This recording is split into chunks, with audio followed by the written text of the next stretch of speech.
All right, so now what we're going to do is we're going to take this knowledge of the midpoint of a line segment and apply it to some previous knowledge that we have about writing an equation for a line. And what we're going to do here is we're going to take the segment AB, endpoints 4, 2, and negative 6, 8.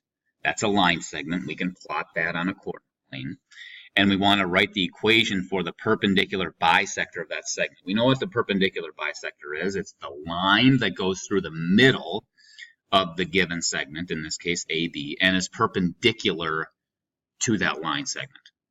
So we need to find out two things with respect to this line segment. We need to find out the slope of this line segment, and we also need to find the midpoint of the line segment. So we're going to find the slope of the segment AB. That has to do with the perpendicular relationship here. And we also have to find the midpoint of AB because we want to find the slope that's perpendicular to this segment. And we also need the midpoint of AB because this line has to go through the middle. It's the bisector of this segment.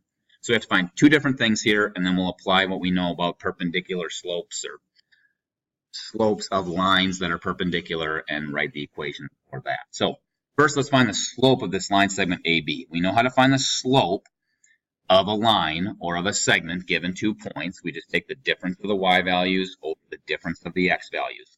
In this case, it's going to be 8 minus 2 over negative 6 minus 4. That simplifies to 6 over negative 10 or negative 3/5. So negative 3/5 is the slope of the line segment AB. So we'll kind of hang on to that for a second. That's the slope of this segment.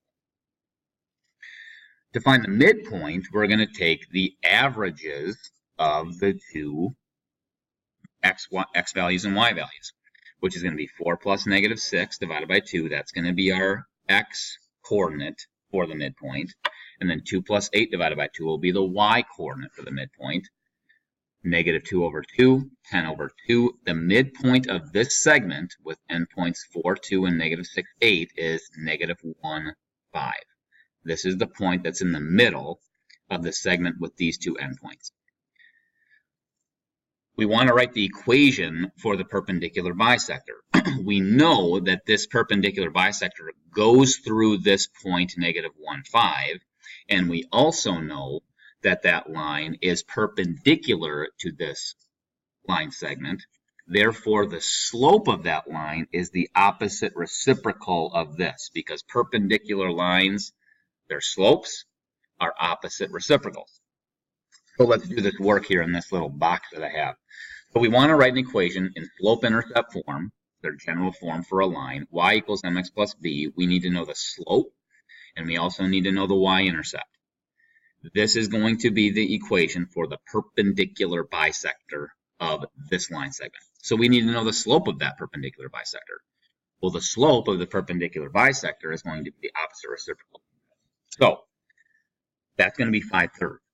5 over 3 is the opposite reciprocal of negative 3 over 5, so that is the slope of this line here. And then we also know that this line has to go through the point negative 1, 5. So what that means is that negative 1 for x and 5 for y is a point that works in this equation. So we're going to plug these values in. What I've done is I've taken this equation and I'm plugging in these values, and I'm doing this so that I can find the y-intercept of the perpendicular bisector. So now I'm just going to do the arithmetic here and the algebra and solve for b. 5/3 times negative 1 is going to be negative 5/3. To solve for b, I'm going to add 5/3 to both sides. And if I add 5/3 I get 5 plus 5/3. And 5 plus 5/3 is 20/3, or 20 over 3. Can change this to a fraction, 5 over 1, find a common denominator of 3, and get that the y-intercept is 20 over 3. So the perpendicular bisector of this segment has a slope of 5 over 3, because it has to have the opposite reciprocal slope of the segment, and the y-intercept is 20 over 3, and I found that by plugging in the midpoint into the equation to find the y-intercept. So therefore, the perpendicular bisector of AB will be y equals 5/3 times x plus 20 over 3.